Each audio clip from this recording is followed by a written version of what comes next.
Hello students, स्वागत है आप सभी का एक नए वीडियो में। और इस वीडियो में हम बात करेंगे यूपी स्कॉलरशिप 2024-25 के लिए। अगर आप इस बार फॉर्म फिलअप करने वाले हैं और आपके रिजल्ट में अगर आपके बैक आ गई है, अर्थात किसी सब्जेक्ट में आप फेल हो गए हैं, या फिर आपको ग्रेस मार्क्स मिला है, या फिर आपके रिजल्ट में ऑप्शन शो हो रहा है, या फिर कहिए कि आपकी ईयर बैक लग गई है अर्थात फेल हो गए हैं, तो इस केस में आपको स्कॉलरशिप का लाभ मिलेगा या फिर नहीं मिलेगा। विभाग के द्वारा देखिए हर बार ऑफिशियल नोटिफिकेशन जारी होती है।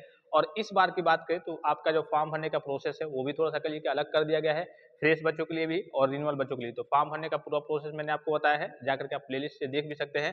और फिर से मैं आपको जो अभी फर्स्ट ईयर में बच्चे थे, सेकंड ईयर में पहुंचे हैं, या फिर किसी कोर्स के कहिए कि नेक्स्ट ईयर में पहुंचे हैं, उनको बस फॉर्म को रिन्यूअल करना होता है। तो रिन्यूअल का भी प्रोसेस इस बार चेंज हो गया है। आप घर बैठे मोबाइल फोन से भी फॉर्म को रिन्यूअल कर सकते हैं, लेकिन बिना जानकारी के, बिना कहिए कि अगर आपके पास जानकारी नहीं है, आप ऐसे ही चलेगा रिन्यूअल करने, पता चले कि आपने गलत तरीके से कर दिया रिन्यूअल वगैरह, तो इस केस में आपका फॉर्म आगे चल के रिजेक्ट भी हो सकता है। तो यहाँ से आपको सारी जानकारी मिलती है। तो इसके लिए आप चैनल को सब्सक्राइब कर सकते हैं, बेल आइकन को प्रेस करके ऑल पे क्लिक कर सकते हैं, और टेलीग्राम चैनल को भी ज्वाइन कर सकते हैं। कुछ इंपॉर्टेंट चीजें हैं जो कि 2024-25 से यानी कि इस बार से लागू हो रही है, जिसके बारे में आपको जानना बेहद जरूरी है। इसको मैंने टेलीग्राम पे भी सेंड किया था, लगभग लगभग सभी स्टूडेंट ने पढ़ लिया होगा। जो स्टूडेंट टेलीग्राम चैनल पे नहीं जुड़े हुए हैं, टेलीग्राम चैनल पे जुड़ जाएंगे, ठीक है। जब भी यहाँ पे देखिए एक इंपॉर्टेंट चीज है, मान लीजिए कि आपका फॉर्म वगैरह भर दिया आपने, वेरीफाइड भी हो गया, हर एक चीज हो गया, तो पैसा आने की बारी आती है, वहां पे आपका पेमेंट फेल हो जाता है। तो यहाँ देखिए, छात्र अपने आधार सीडेड बैंक खातों को संचालित रखें, न्यूनतम बैलेंस बनाए रखें एवं खाते में धनराशि आने की अधिकतम लिमिट न लगी हो, तथा हर 3 माह में ट्रांजेक्शन खाते में ट्रांजेक्शन अवश्य करें। ये इंपॉर्टेंट चीज है, इस बात का आपको विशेष ख्याल रखना है।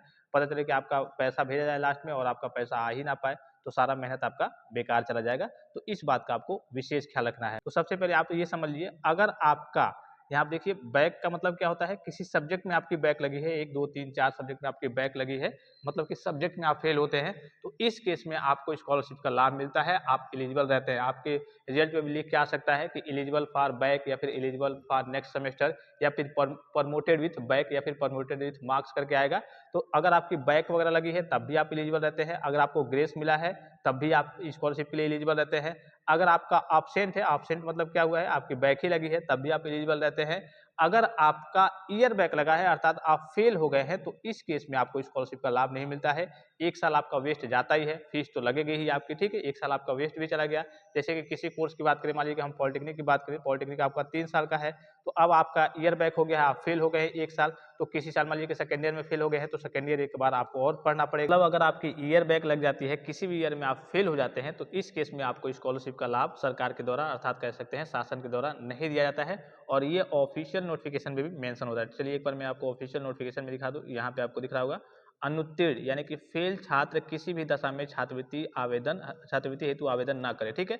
मान लीजिए कि आपने रजिस्ट्रेशन कर दिया, आवेदन कर भी दिया, तो आपका जो फॉर्म है कॉलेज लेवल पे जब आप जमा करेंगे कॉलेज में सारे डॉक्यूमेंट्स वगैरह, फॉर्म वगैरह, तो कॉलेज से आपका फॉर्म फॉरवर्ड नहीं होगा, आपका फॉर्म रिजेक्ट हो जाएगा। एक और यहाँ पे चीज है, आप अगर रेगुलर कॉलेज वगैरह नहीं जाते होंगे, अगर आपके कॉलेज वाले अटेंडेंस आपका 75 से कम करके भेज देते हैं, तो इस केस में भी डायरेक्टली आपका फॉर्म रिजेक्ट हो जाएगा, और इसके लिए कोई सुनवाई, कोई करेक्शन का ऑप्शन आपको नहीं मिलेगा। तो इसके लिए आपको कॉलेज रेगुलर जाना होगा। कॉलेज अगर नहीं भी जाते हैं तो क्लास टीचर से, जो भी आपके क्लास टीचर होंगे, उनसे आप बात जरूर कर लेंगे। नहीं तो आपका, चूंकि कई सारे कोर्सेज की बात करें जहाँ जहाँ पे 50,000, जैसे बीटेक की बात करें 80,000 84,000 SC ST के बच्चों की फीस आती है, 57,000 के आसपास जनरल OBC के बच्चों की फीस आती है, तो उनका पैसा कहिए कि वेस्ट हो जाएगा, अर्थात उनका स्कॉलरशिप का फॉर्म रिजेक्ट हो जाएगा, तो उनका पैसा नहीं आएगा।